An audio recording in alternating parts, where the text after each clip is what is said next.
सत साहिब सतगुरुदेव की जय। बंदी छोड़ कबीर साहिब जी की जय। बंदी छोड़ गरीबदास जी महाराज जी की जय। स्वामी राम देवानंद जी गुरु महाराज जी की जय हो।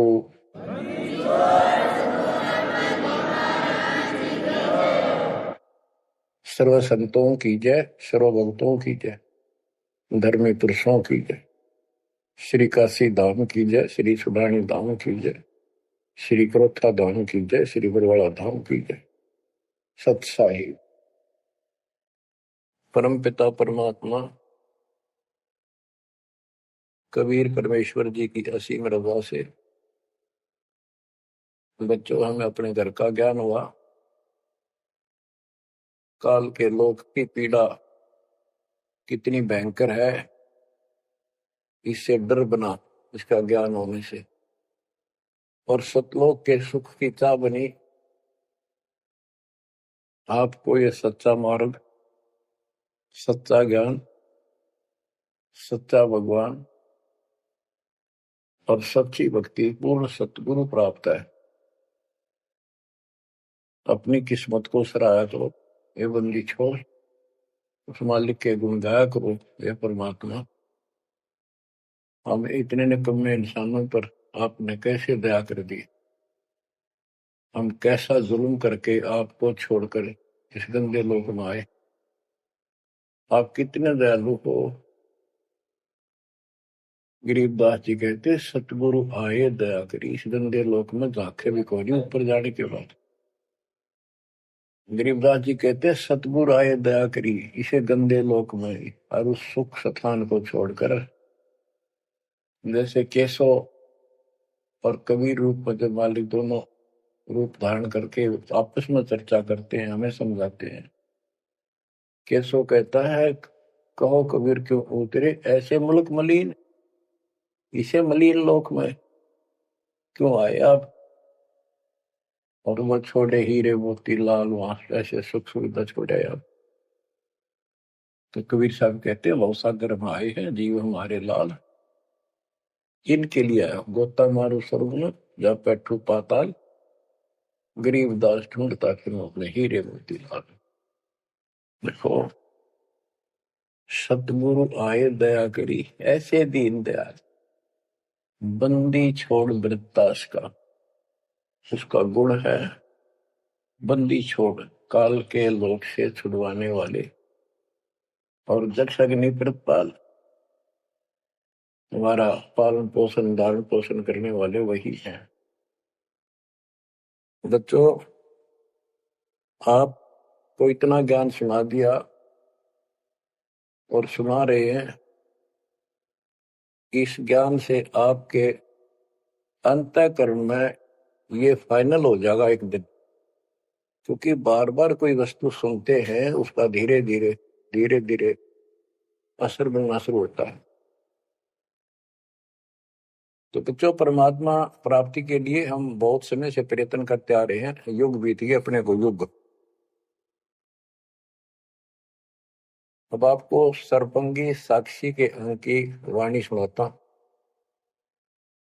क्योंकि इस अमर वाणी से अमर ग्रंथ से हमारे को ये पता चलेगा कौन सी साधना गलत है। हम किन को संत साधु मानते थे, वो कितने सफल रहे या असफल रहे। ग्रीव चुंडित मुंडित भद्रा, मोरनी मैल न पावे, दो मर पान ठडेसरी ये दो जक धक्के खावे। चुंडित बड़े बड़े जटाधारी, बाल रखे हुए हों, कंठी माला पहन रखी हो, कान कून पड़वा रखा हो या वैसे मुंड मुड़वा रखे हो, गले में मालाएं हो, राख लपेट रखी हो या कति सिर कोरा कचकोला कढ़ा रखा उस तरह करवा कर, और गेरवे कपड़े भगमा कपड़े पहन रखे होते हैं। कुछ सुल्फे पीवे और ठंडे स्त्री खड़े होकर तप करते हैं, ठंडे स्त्री बोलते हो। तो कहते हैं गरीब चुंडित मुंडित भद्रा, मोनी मैल न पावे। कुछ मौन रखते हैं, ड्रामा करते हैं, ढोंग करते हैं कि साधु बोलता नहीं भाई, 6 साल से मौन बैठा है, और संकेतों से काम करे सारा। बात कहीं वो लिख के दे दे, वैसे संकेत कर दे, पानी पीना है मुंह का हाथ लगा दे। तो ये सिर्फ पाखंड है, भक्तिहीन इंसानों के ये कर्म है। गरीब चुंडित मुंडित भद्रा, मोनी मैल ना पावे, धूमर पान ठडेसरी, दोजक धक्के खाओ। दोजक माने नरक। ये मैल नहीं पावे, सतलोक प्राप्त नहीं कर सकते, ये नरक में धक्के खाएंगे। गरीब योग नहीं यो रोग है, जब लग नाम न चीन, घर घर द्वारे भटकते, भेख बिना यकीन। ये योग माने साधना भक्ति नहीं है, ये तो मान बढ़ाई का रोग लगा हुआ है।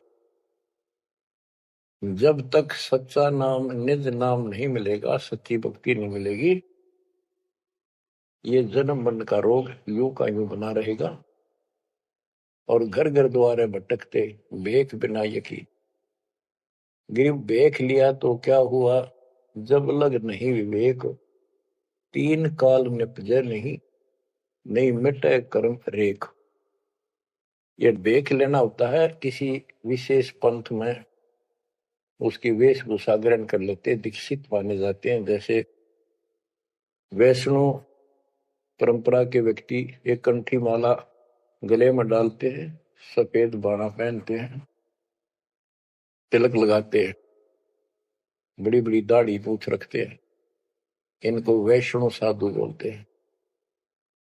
दूसरे कनपाड़े हैं, कान पड़वा लेते हैं, उनमें बाला जैसी मोटी मोटी मुद्रा डालते हैं, बड़ी बड़ी जटा रखाते हैं, सुल्फे पीते हैं, चिमटे रखे। गरीब भेख लिया तो क्या हुआ, जब लग नहीं विवेक, 3 काल निपजे नहीं, नहीं मिटे कर्म रेख। कि ये अलग से कोई वेशभूषा बना के भाई ये आडंबर कर भी लिया, बिना विवेक बिना ज्ञान के इससे कोई लाभ नहीं होगा।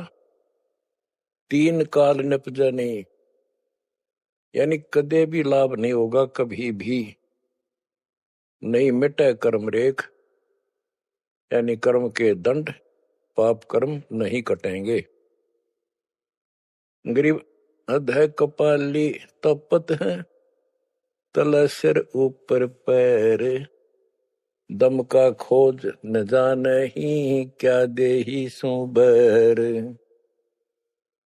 क्या बताते हैं कि कोई ऊपर न पैर और नीचे सिर करके तपता है, कोई किसी प्रकार से कठिन साधना करता है, कि तुम श्वास के सिमरण का, दम का खोज न जाने ही, क्या दे ही सो बैर।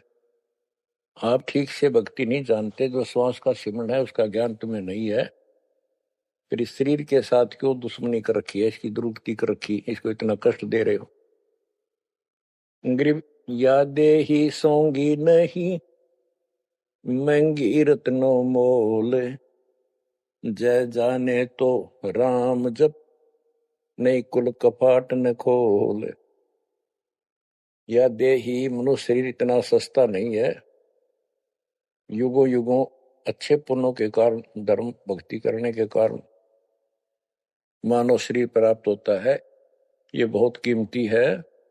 इसको ऐसे बकवादों मत को, पर तो साधना नहीं करते, करते हैं तो ये शास्त्र विरुद्ध करते हो, ये सब गलत बताइए। गिर पर्वत डूंगर क्यों चढ़ो, बस्ती तो जो न गाम, बन बस्ती में एक सा, जाके हृदय राम। पर्वत डूंगर क्यों चढ़ो, कहीं जाने की आवश्यकता नहीं है। परमात्मा की सच्ची भक्ति अपने घर पे करो, कहीं भी करो, वो सच्ची भक्ति होनी चाहिए। ग्रीव सत्य पुरुष निर्गुण कला, सरगुण कल्प विनोद, ओहम सोहम से भिन्न अक्षर को सोद। परमात्मा कबीर जी की भक्ति करो। और ओम सोहम तो आपको बता ही रखा है, इससे भी अलग एक मंत्र है, उस मंत्र को विशेष ध्यान से जाप करो। गिरि बिना साड साडू नहीं, सुनो से आनी लोए, सारा बरस भादुआ कारज सिद्ध ने होए। जैसे समय पर बारिश होती है तो उससे फसल अच्छी होती है, बगैर किसी समय के बारिश होती है तो उससे कोई लाभ नहीं होता। ग्रीव साध नदी और मेघ जल, कहीं कहीं है मौज, निंदत पापी मारिये, जिन घर दौड़े फौज। ग्रीव दैत दल दरमल, असुर दल आसगे, मंडी मसाणों निसंक फिरे, जीवे जब लग जोखिम नहीं, मरा जब निसंक मरे। यानी सच्ची भक्ति, परमात्मा कबीर जी की सत साधना पूरे सतगुरु से लेकर जो साधना करता है भक्त भक्तमती बच्चे, वो कहते हैं मंडी मसाणों, शमशान घाटों पर मंडियों पर जो लोग जहाँ पूजा बकवाद करते हैं और राक्षसों के झुंड ये भूत प्रेत घूमते फिरते हैं, कि इन मकी निसंग फिरो, निर्भय होकर घूमो, जीव जब लग जोखिम नहीं, और मरो जब निसंक मरो, कि परवाह ना करना। गरीबदास जी कहते हैं परमात्मा कबीर जी तेरे सक्षम है, अपने भगत को इतने जीवन रहेगा, इतने कोई टेंशन नहीं होने देंगे, कोई दिक्कत नहीं आने देंगे। मरा जब निर्भय होकर शरीर छोड़ देना, आपके लिए विमान तैयार मिलेगा, टेंशन ना लेना। गरीब चंद्र सूर्य की आयु लग, जे जीव का रहे शरीर, सतगुर से भेटा नहीं तो अंत कीर का कीर। चंद्र और सूर्य, चांद और सूरज की आयु लग, यदि जीव का शरीर रहे और सच्ची भक्ति पूरे सतगुरु से प्राप्त नहीं हुई, तो कितनी साधना करता दिखता, अंत में कीड़ा मकोड़ा, कीर का कीड़। गरीब एक पलक जुग जीवना, जे सतगुरु भेटा होए, रोम रोम तारी लगे, सुरति सुहंगम पोए। कि एक पलक यानी कुछ समय के लिए भी सच्चे सतगुरु की आपने संगत सत्संग सुन लिया, तो धीरे धीरे आत्मा उसको कैच करती चली जाती है, रुचि बढ़ती चली जाती है, और फिर अंत में दीक्षा लेकर अपना कल्याण कराता है। गिरिब डेरे डंड खुसरो हो, खुसरे लहन मोक्ष, ध्रुव प्रहलाद उधर गए तो डेरे में क्या दोष। जैसे गलत धारणाएं पैदा कर रखी है कि मोक्ष तो उसको प्राप्त होगा जो घर छोड़ जाएगा, जंगल में कठिन तपस्या करेगा, परिवार का मोह त्याग देगा और ब्रह्मचारी जीवन जिएगा। तो यहां गरीबदास जी स्पष्ट करते हैं कि डेरे डंड खुश रहो, ये खुसरे लहे ना मोक्ष, अपने घर पर रहो आराम से। यदि ब्रह्मचर्य का पालन करने मात्र से और जंगल में बैठ जाने से मोक्ष होता है, तो ये खुसरे इजड़े तो सारे पार हो जाए। नहीं, ऐसा नहीं है। आप मानते हो ध्रुव पार हो गया, आप मानते हो प्रहलाद पार हो गया। ध्रुव 5 साल की उम्र में भक्ति के लिए निकला, कठिन साधना की, उनका विश्वास देखकर भगवान ने उनको दर्शन दिए। ध्रुव को राज्य की चाह थी और कुछ नहीं मांगा था, क्योंकि कारण क्या था, उत्तानपाद राजा था और ध्रुव की माँ उसकी पत्नी थी, यानी राजा की रानी थी। उसको कोई संतान नहीं हुई, वृद्ध अवस्था हो गई थी, आधे से ज्यादा उम्र हो गई थी। तो उसकी ध्रुव की माँ सुनीति थी। सुनीति ने अपने घर जाके अपने माता पिता से अपनी छोटी बहन की राजा के लिए मांगा। कारण ये था कि एक दिन नारद जी आए, नारद जी ने बताया उस सुनीति को, ध्रुव की माँ को, कि राजा दूसरी शादी करे, उसके बाद आपको पुत्र पहले होगा, उसको बाद में होगा। वैसे संतान नहीं होगी, यह संयोग है। रानी ने राजा को मनाया, अपने घर वालों से रिक्वेस्ट करी, आखिर में उस लड़की छोटी बहन को राजा के शादी करवा दी। अब सुरीति ने ये ईर्ष्या होगी कि मेरी बहन ने मेरा जीवन बर्बाद कर दिया, एक बूढ़े का ब्याह करवा दिया मेरा, मैं किसी राजा के शादी होती, स्वतंत्र रहती। जब विवाह करके राजा लेके आ रहा था अपनी सुरीति सेकंड पत्नी को, राज की सीमा पर जाके रथ रुकवा लिया और बोली वो सुरीति, मेरी कंडीशन है, ये मानोगे तो मैं आगे कदम रखूंगी, नहीं मैं तेरे साथ नहीं जाऊंगी। राजा ने पूछा क्या बात है? कि जो मेरी बहन है उसको निकाला दे दे, उसको अलग रखेगा, उसको खाने का भी माप तोल के देना होगा, दुहागन करेगा। इसमें काफी कंडीशन होती, दुहागन के लिए अलग से मकान बनाया जाएगा। राजा ने मान लिया। और दूसरे ये होगा कि जो मेरा पुत्र होगा उसको राज मिले, मेरी बहन के पुत्र को राज न मिले। इस तरह की शर्त सारी राजा ने मान ली। आगे फिर पहले ध्रुव हुआ। ध्रुव जब उत्पन्न हुआ उस समय माँ वैराग्य में थी, घर से अलग दूसरी जगह रखा हुआ था। और ये बहुत लंबी कहानी है, इतना यहां नहीं बता पाऊंगा। तो उत्तम को राज दे दिया, ध्रुव को धिक्कार दिया, भगा दिया उसकी मां ने। तो ये लंबी कहानी है, या इतना समय नहीं मैं आपको बता पाऊंगा।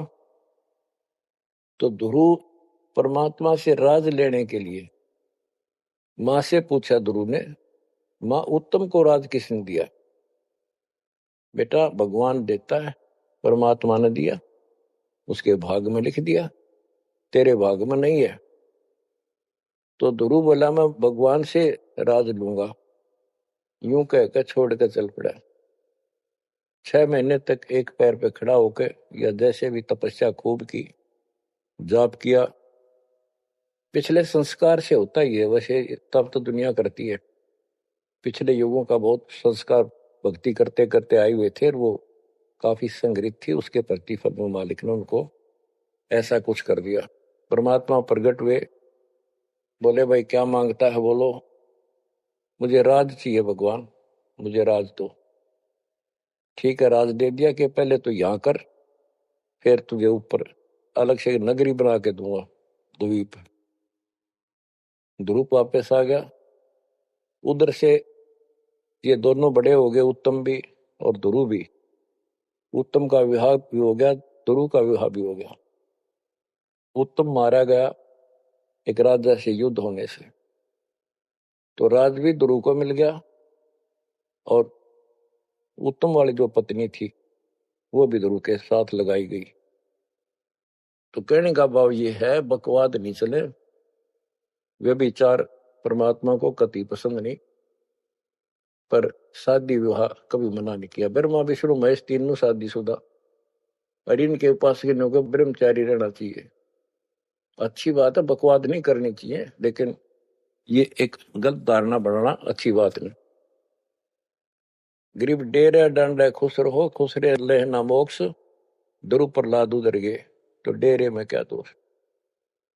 जैसे ध्रुव ने शादी कराई, ध्रुव की भी संतान हुई, और आप कहते हो ये पार हुआ, तो ये डेरे में था, घर में था, गृहस्थी में था, तो भी पार हुआ। कितना पार हुआ? वो पार होना अलग अलग स्टेजेस है। एक तो स्वर्ग तक पहुंच गया, पार हो गया। ये स्वर्ग तक पहुंचने को पार मानते थे। और प्रहलाद प्रहलाद भगत की 10 साल की उम्र में परमात्मा मिले, नरसिंह रूप धारण करके उसकी रक्षा की। उसके बाप राक्षस को मारा, प्रहलाद को राज्य दिया, और शादी कराई प्रहलाद ने बड़ा होकर के। उसके एक पुत्र हुआ बैलोचन, और बैलोचन का पुत्र हुआ राजा बलि। यानी प्रहलाद का पोता राजा बलि था, जिसने 100 अश्वमेघ यज्ञ की थी, और भगवान बावना रूप धारण करके उसकी सोमी यज्ञ को खंड कराने के लिए गए थे। तो कहने का भाव ये है, गरीबदास जी कहते डेरे डांडे खुश रहो खुश रे लहना मोक्ष, ध्रुव प्रहलाद उधर गए। इनका उद्धार हो गया। कितना हो गया वो उस भक्ति पर निर्भर करता है। तो इस गृहस्थी में क्या दोष है। गरीब ज्ञानी को सतगुरु मैंने खोजी दीन ताड़, सिर पर सत कबीर है उड़ी भरम की बाढ़। हमारी ये भरम की बाढ़ हमारी सब शंकाएं समाप्त कर दी कबीर भगवान के अमृत ज्ञान। कबीर और ज्ञान सब ज्ञानड़ी, कबीर ज्ञान सो ज्ञान, जैसे गोला तोब का करता चले मैदान। गरीब दत्ता जी आगू मेले, दक्षिण बीच दयाल, सूखा खोट हरा हुआ ऐसे दीन दयाल। दत्ता जी आगू मिले, दक्षिण बीच दयाल, सूखा खोट हरा हुआ ऐसे दीन दयाल। बच्चों, संत गरीबदास जी ने ये वाणियां कैप्सूल रूप में बना रखी हैं, जैसे पुड़िया होती है। इस एक पंक्ति में बहुत बड़ी कथा इसके अंदर भर रखी है। ये सुनाता हूं। एक दत्ता तथा जिया नाम के दो ब्राह्मण भाई थे। इनको तत्वा जीवा भी कहते हैं। ये अपनी देसी भाषा में गरीबदास जी ने दत्ता जिया का है। ये गुजरात स्टेट के अंदर एक भरूच शहर है, भरूच, समुद्र के किनारे पर। और उससे 12 किलोमीटर दूर एक मंगलेश्वर गांव है। हम खुद देख कर आए थे उसको, उस स्थान को। कई भगत थे मेरे साथ। तो मंगलेश्वर गांव के पास एक शुक्ल तीर्थ नाम का गांव हुआ करता था, जिसमें जिया और दत्ता ये दो ब्राह्मण भाई भी रहते थे। वो सारा ब्राह्मणों का ही गांव था। वो आसपास गांव में जाके पंडिताई किया करते थे। दत्ता और जिया बहुत ही परमात्मा के चाहने वाले थे।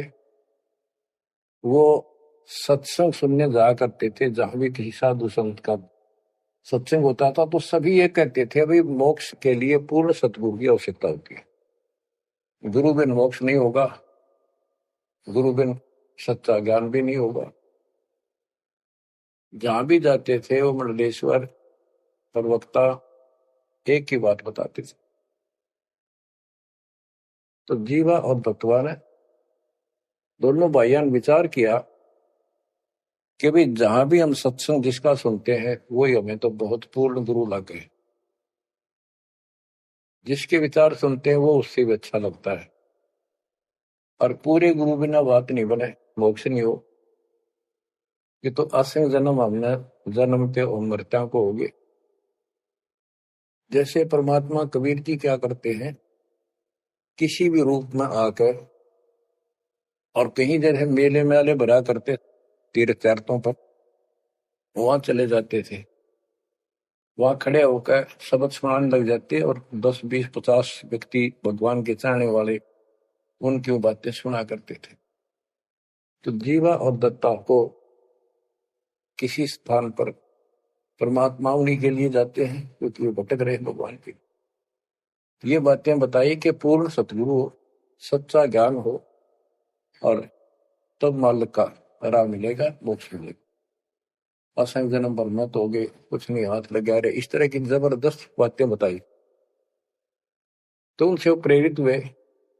उनको नहीं पता था ये कौन है। उन्हें तो एक भगत माना, गीत गा शब्द शब्द सुनाने वाला। फिर वो साधु संतों की तलाश में चल पड़े। जहां भी जावे एक से एक बढ़िया लतीफेदार प्रवचन करे, बड़ी बड़ी कथा सुनाए, संस्कृत की भाषा में जबरदस्त प्रवचन करे। आखिर उन्होंने सोचा भी एक हम कैसे निर्णय करें, यो संत पूरा हरियो नहीं, हम किसी को पूरा संत मानकर उसके आश्रित हो जावा, अंत में उस पता चले उस पूरा नहीं, मनुष्य जीवन तक गया ही, ये बार बार नहीं मिलेगा। आखिर में उन्होंने एक फैसला कर लिया कि हम एक बड़ के पेड़ की सूखी टहनी लगाएंगे, गमला बना कर धरती में गड्ढा खोद कर जैसे पौधा लगाया, और जिस संत के चरणामृत से ये हरी होगी हम उसको गुरु बनाएंगे। उन्होंने सब मंडलेश्वरों जहां भी कोई चर्चित संता होंगे बेचारे दुख सुख पाकर पैदल चल लगे, उनके चरण धोए, महाराज चरणामृत देते, कौन मना करे चरणामृत को, लावे और डालना, कोई कुछ नहीं हुआ। क्योंकि आखिर में उन्होंने कहा है परमात्मा धरती पे संत नहीं है, और संत नहीं है तो हमारा मोक्ष नहीं, इसलिए हे परमात्मा हमारा को मानुष जीवन शेष बचा है, इसको खत्म कर दो, हम दोनों को मार दो, कभी पृथ्वी पर संत हो तब जन्म देना। यूं कहकर खूब फूट फूट कर रोने लगे।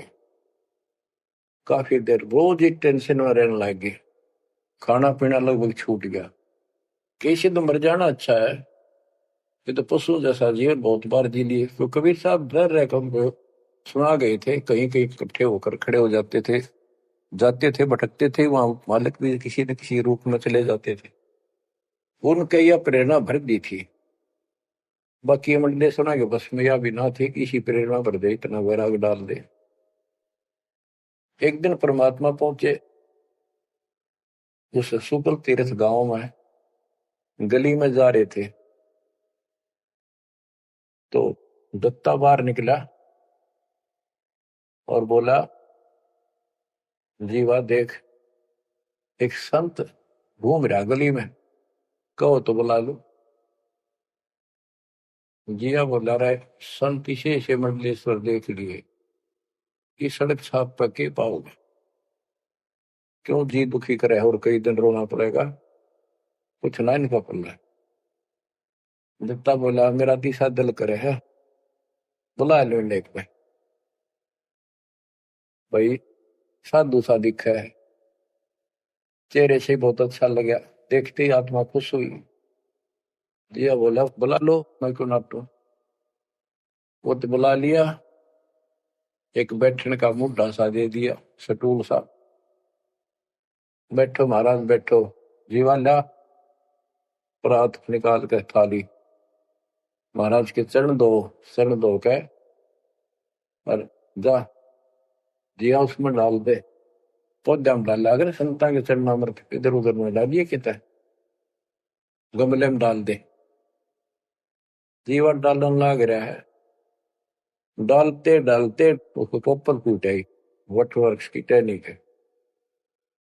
जिया बोला, दत्ता आइए आइए, क्या होगा। दोनों देखकर सुन हो गए, आते पैर पकड़ लिए। हे परमात्मा, हमने तो ये सोच लिया था धरती पर संत नहीं है।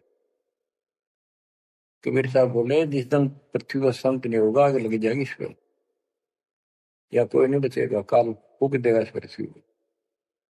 हे मालिक आप पहले क्यों ना आए, हम तो बहुत भटक लिए थे, हम तो सोच लिया था धरती में कोई संत नहीं, और हम तो मरा हो भूखे पैसे रह के, कति ना जीण के रहे थे ना मरण के।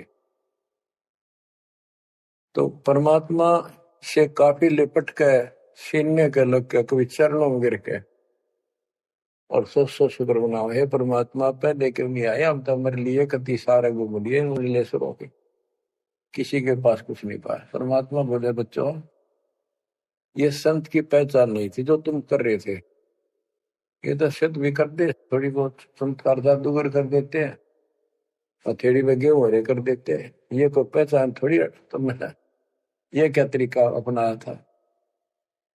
संत की पहचान ज्ञान से होती है, समाधान से होती है। और मैं पहले भी आ सकता था, लेकिन आपका कति विश्वास नहीं रहा हो, मेरे में कति विश्वास नहीं बनना था, क्योंकि मैं तो आपके हिसाब लग रहा हूं जैसे आंधड़िया फिरनिया मांगड़िया खड़िया, और वो मंडलेश्वर जिसके हजारों बड़े बड़े सेठ साहूकार शिष्य, तुमने सोचो कि और भी कोई होगा जरूर, इसने सड़क छाप न के छोड़, उनके पास जाते, वहां कुछ मिलना था नहीं तो मेरे तो भी चले जाते। गुरु के प्रति नाम दीक्षा लेने के बाद स्वप्न में भी नहीं आना चाहिए आन कोई नकली संत। लेकिन कबीर साहब ये भी कहते हैं कि जब ल गुरु मिला नहीं साचा, तब ल गुरु करो 10 पाचा। पूरा गुरु ना मिला, इतने चाहे 100 छोड़ दो, 10-20 कितने छोड़ने पड़ो, त्याग दो, लेकिन मेरे प्रति तुम्हारी अविश्वास हो जाता तो मेरे से खत्म हो जाते आप। इसलिए मैं लास्ट में आया हूं, तुम्हारी सारी फड़क निकल ली, तुम कभी थक कर और छक कर बैठ चुके थे कि कोई कितना कुछ नहीं किसी के पास, ये सिद्धि भी कोई ना इनके पास, ये बनने इनकी फेल कर दी ना, कोई इनको चमत्कार भी कर दे उतारे लिए, इसलिए फेल करी कि ये पहचान संत की नहीं होती।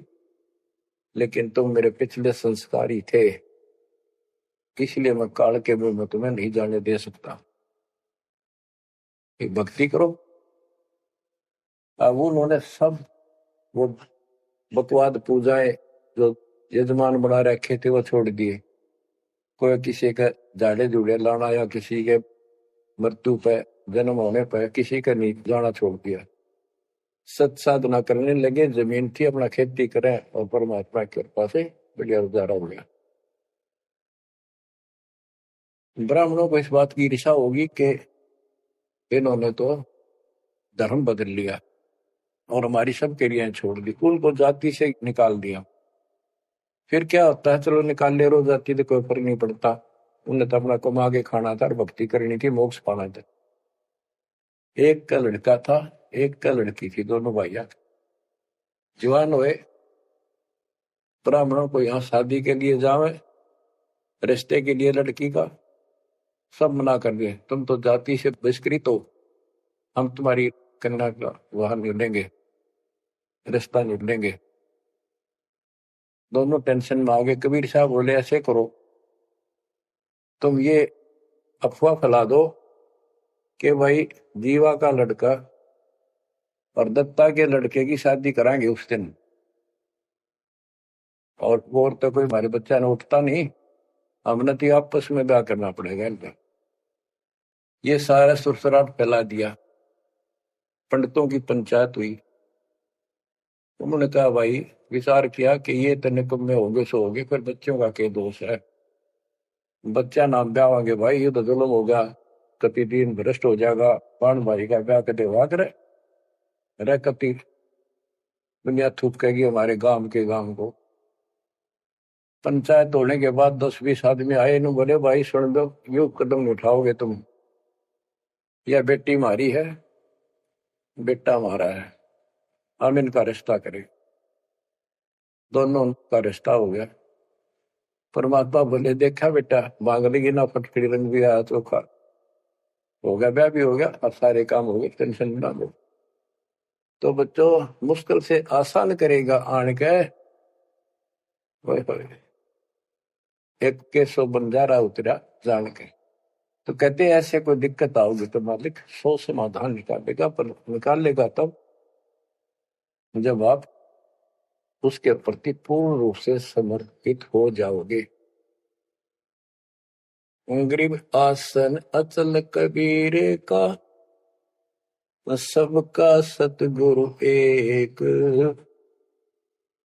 ब्रह्मंड 21 समझ ले, या धूमे के सिरेख, कि 21 ब्रह्मांड को देख ले, ये धूमे के सिरेख यानी कति नासवान, बिल्कुल अस्थायी, इनका कोई अस्तित्व नहीं। अब साइंस ने ये सिद्ध कर दिया, साइंटिस्टों ने, खगोल भगोल के जानने वालों ने, पृथ्वी भी घूमती है, सारे लोग घूमते हैं, यहां तक भी सिद्ध हो गया कि सूर्य भी चला है, लेकिन पूरे ब्रह्मांड के साथ चलने से इसका पता नहीं लग रहा, ये घूमते हैं।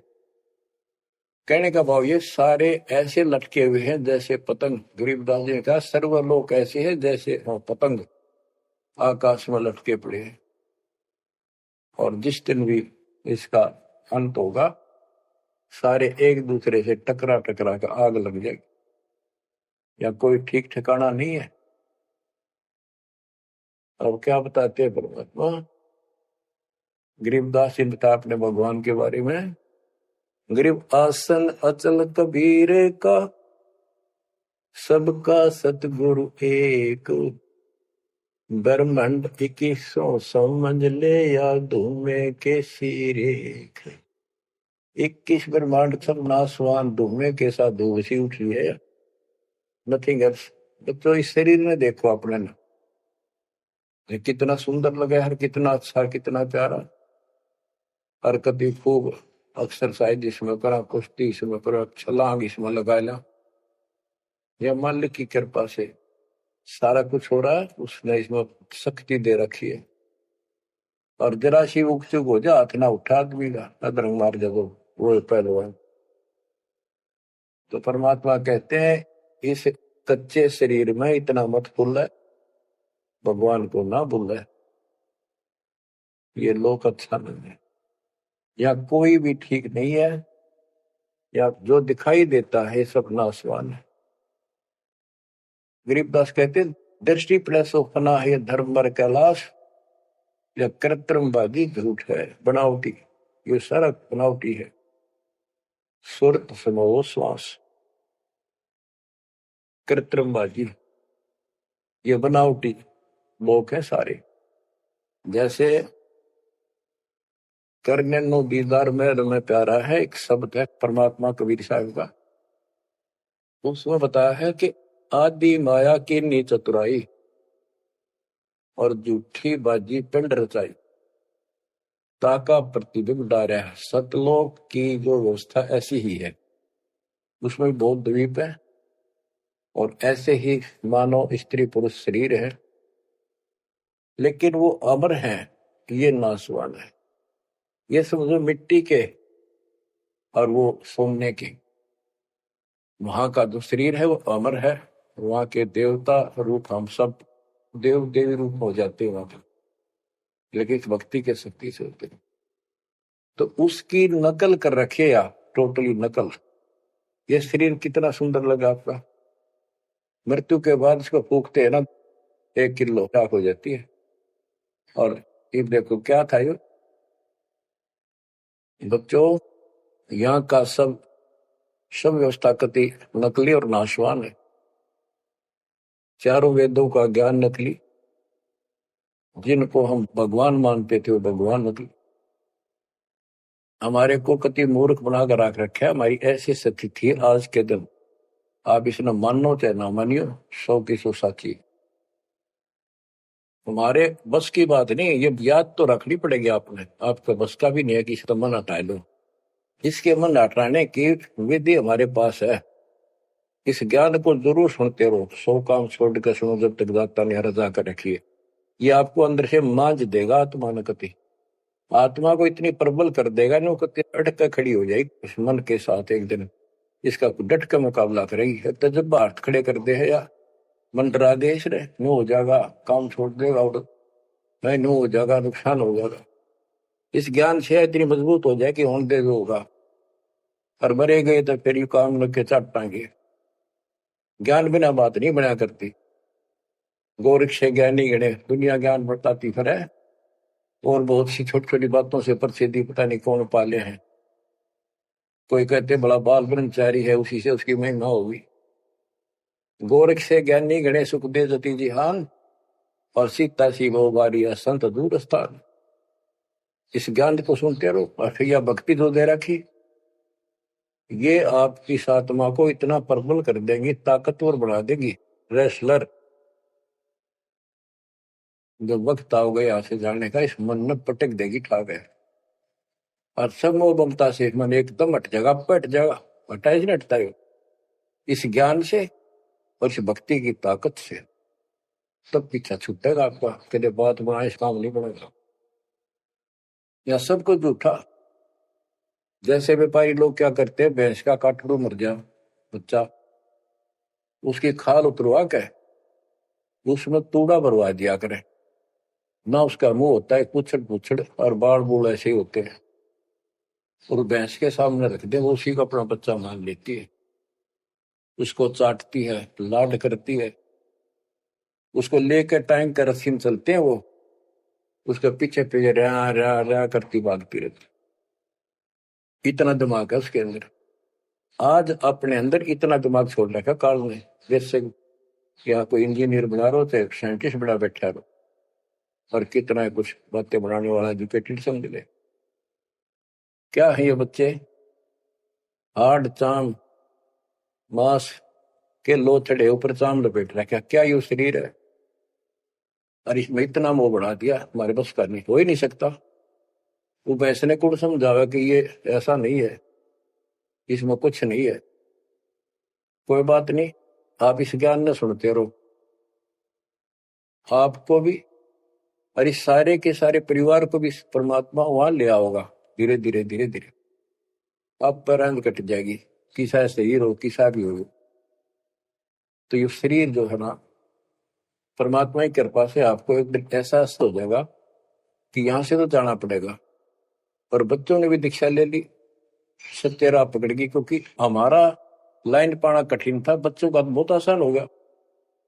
तो माता पिता से ही राह पर चल रही है, लग जाएंगे कि ये तो जन्म से ही इस मार्ग पर चल रहे, इनकी तो मुक्ति गारंटीड है, और है आपकी भी। आप दृढ़ रहो कि संसार की व्यवस्था से पूरी तरह परिचित हो जाओ। दृष्टि पड़े सो धोखारी, खंड पेंड ब्रह्मांड चलेंगे, फिर नहीं रसी लोकारे, फिर नहीं रसी लोकारे। गरीबदास जी जब ये वाणी लिखवाया करते, ऐसे बोल बोल के लिखवाया करते जैसे दास बोल रहे हैं। एक तो इसमें लिखने वाले को टाइम मिल जाता, और उनकी आंखों से आंसू निकलते थे कि देखिए किसे मूर्ख बना रखे, यहाँ पर काल में जुल्म कर रखा है परमात्मा के बच्चों के साथ। दृष्टि पड़े सो धोखारी, खंड पेंड ब्रह्मांड चलेंगे, फिर नहीं रहसी लोकारे, फिर नहीं रहसी लोकारे। रज गुण ब्रह्मा तम गुण शंकर, सतगुण विष्णु कहावरी, चौथे पद का वेद नियारा, कोई बिरला साधु पावे। बच्चों कितना क्लियर ज्ञान, ये सूक्ष्म वेद है, वेद। जैसे मार्कंडे पुराण में आपको दिखाया, रजगुण ब्रह्मा, सतगुण विष्णु, तमगुण शिव, ये तीन प्रधान शक्ति हैं काल की, और यही तीन गुण है, यही तीन देवता है। कबीर साहब ने सूक्ष्म वेद में कहा है, गुण तीनों की भक्ति में भरम पड़ो संसार, कह कबीर निज नाम बना, कैसे उतरो पार। तीन गुणों का मतलब, तीन देव की जो करते भक्ति, उनके कबू ना हो मुक्ति। बता सिद्धि इस बात ने कोई कह को पर विश्वास करता अपने। अब तो इतने प्रमाण धर दिए ठाक है, गुंजाइश नहीं छोड़ी मन को कि यो बकवाद कर दे झूठ से, या आपकी किस्मत जोर करनी कि आपने इसको ध्यान से सुन लिया, समझ में आ गया। रजगुण ब्रह्मा, सतगुण विष्णु, तम गुण शिव जी, स्पष्ट कर दिया गरीबदास। और चौथे पद का इनका पिता चौथा, इन अपने पिता का भी नहीं पता आज तक, क्या माया बुका दे है न, इसने उसको धमका रखा कि मेरा भेद नहीं दे देगी, या इसके वश पड़ेगी तो क्या करे बेचारी। ऐसे औरत को ऐसे दबा कर रखा जाता, पुरुष प्रधान है यहाँ पर, इसी कारण से। तो चौथा इनका पिता ज्योति निरंजन है, और कबीर साहब कहते हैं चार में छोड़ा है, और पांचवें को जावे, कहे कबीर सो मुक्ति पावे हम पर आवे। ऋग यजु है श्याम अथर्व, चारों वेद चतुर्भंगी रे, सूक्ष्म वेद वाचे साहिब का, सोहन सा सतसंगी रे। ये दुर्वेद अध्याय 40 श्लोक 10 में कहा है, कोई तो परमात्मा को साकार अवतार लेकर रामकृष्ण के रूप में मानता है, और कोई निराकार कहता तो पृथ्वी पर आता है कोई नहीं। परमात्मा साकार है या निराकार है वो तत्वदर्शी संत बताते हैं। गीता अध्याय 4 श्लोक 34 में ही कहा है कि तत्व ज्ञान को उन तत्वदर्शी संतों के पास जाकर समझो, उनको दंडवत प्रणाम करो, तब वो तत्वदर्शी संत में उस परमात्म तत्व का ज्ञान कराएंगे। यो ज्ञान आता कहां से है? चौथे अध्याय के 32वें श्लोक में श्रीमद् भगवत गीता ने स्पष्ट कर दिया, सच्चिदानंद गण ब्रह्म ब्रह्मणे मुखे, सच्चिदानंद गण ब्रह्म यानी परम अक्षर ब्रह्म अपने मुख कमल से जो वाणी बोलता है उसमें यो पूर्ण ज्ञान होता है, और उस ज्ञान से मोक्ष होगा। वो ज्ञान कोई तत्वदर्शी संत बताएगा। इससे सिद्ध है न वेद में वो ज्ञान न वो गीता में, हो गया चितवंगी। कित ढूंढा उसने, भ्रमित ज्ञान है इनके अंदर, इनकम्प्लीट ज्ञान। ऋग यजु है श्याम अथर्व, चारों वेद चितभंगी रे, सूक्ष्म वेद वाचे साहिब का, सोहन सा सतसंगी रे। बच्चों, आप वो सूक्ष्म वेद सुन रहे हो, पढ़ रहे हो, वांच रहे हो, आप वास्तव में सत्संगी हो। अलंकार अग है अनुरागी, दृष्टि मुष्टि नहीं आवरी, अकैलोक का वेद न जाने, फिर चार वेद के गावे।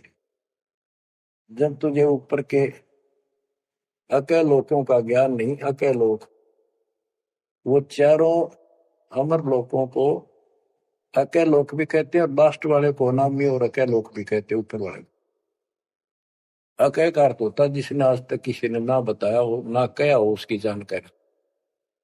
तो ऊपर का ज्ञान तुम्हें है नहीं। इन चार वेदों ने कितना है पढ़ लो, कितना कंठस्थ याद कर लो, कितना इनमें इनके अनुसार साधना कर दो, मोक्ष नहीं हो सकता। बच्चों, कमाल की बात देख लो, ये वेद ऋषि पट का जख मार कर चले गए, किससे समझ में नहीं आई। कबीर साहब कहते, गुरु बिन वेद पढ़े जो प्राणी, समझे अनुसार रहे। चारों वेदों में कितना भी और मंत्र नहीं है। यजुर्वेद अध्याय 40 मंत्र नंबर 15 में एक ओम नाम है, स्पष्ट लिखा उसमें, ओम करतु समर किलवे समर करतुम समर। ओम नाम का जाप काम करते करते करो, विशेष कर्तव्य समझ कर मनुष्य जीवन का, और कसक के साथ, नथिंग एल्स। ऐसे गीता चारों वेदों का सारांश है। 8वें अध्याय के 13वें श्लोक में लिखा है, ओम इति एक अक्षरम ब्रह्म व्यवहारण मां मनुसंग्रम, यह प्रियाति तदन देह सयाति परमाम गतिम। मुझ ब्रह्म का केवल एक मंत्र है, इसका एक अक्षर का अंतिम सांस तक इसकी जो भक्ति करता है, इससे प्राप्त होने वाली मुक्ति प्राप्त करता है ब्रह्म से। श्री देवी महापुराण के अंदर 6ठे स्कंद में हिमालय राजा को देवी फाइनल कर देती है कि राजा तू और सब बात छोड़ दे, मुक्ति चाहता है तो मेरी साधना ही भूल जा, तो ब्रह्म की भक्ति कर। उसका ओम नाम है, वो ऊपर दिव्य आकाश रूपी ब्रह्म लोक में रहता है, तेरा कल्याण वहां चला जाएगा। गीता अध्याय 8 श्लोक 16 में कहा कि ब्रह्म लोक में गए हुए पुनरावृत्ति में उनकी जन्म मृत्यु सदा रहेगी। अलंकार अग है अनुरागी, दृष्टि मुष्टि नहीं आवरे, अकैलोक का वेद न जाने, चार वेद के गावे। गीता अध्याय 15 श्लोक 4 में कहा है कि ज्ञान की प्राप्ति के पश्चात परमेश्वर के उस परम पद की खोज करनी चाहिए, जहाँ जाने के बाद साधक फिर लौटकर संसार में कभी नहीं आते। आवे जावे सो हंसा कही है, परम हंस नहीं आया रे। पांच तत्व तीन गुण दूरा, या तो कहिए माया रे। सुन मंडल सुख सागर दरिया, परम हंस परवाना रे। सतगुरु मंदी भेद लखाया, है सतलोक निदाना रे। वो परम पद, वो परम स्थान, वो सतलोक है। दादानी के बाद लौट कर गए। अगम दीप अमरापुर कोई, जा हिल मिल हंसा खेल रे। दास गरीब देश है दुर्लभ, साचा सतगुरु बेल रे। दास गरीब देश है दुर्लभ, साचा सतगुरु बेल। अगम दीप अमरापुर कोई, अमरपुर, अमरपुरी सतलोक अविनाशी परम धाम, सनातन परम धाम।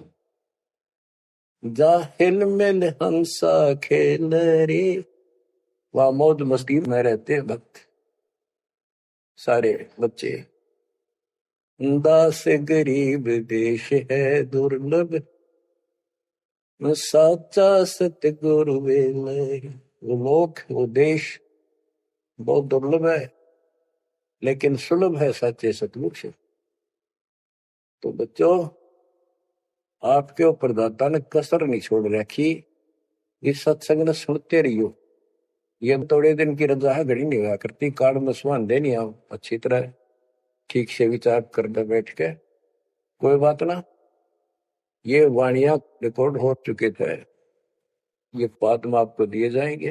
रोज दिल्ली सुनो और भक्ति करना, और परमात्मा की कृपा से का बेड़ा पार होगा तुम्हारा। नोट कर लेना। सह परिवार सतलोक जाओगे। मालिक आपको मोक्ष दे, आपकी बुद्धि मालिक में दंड करे। गंदे लोग की यथार्थता तुम्हारे सामने आंखों के आगे घूमने लग जा, और सतलोक की चाह प्रबल हो जा। जहां साता बसा हुई, मन कर्म वचन समरियो सो। परमात्मा आपको मोक्ष दे, सदा सुखी रखे। सत्साई।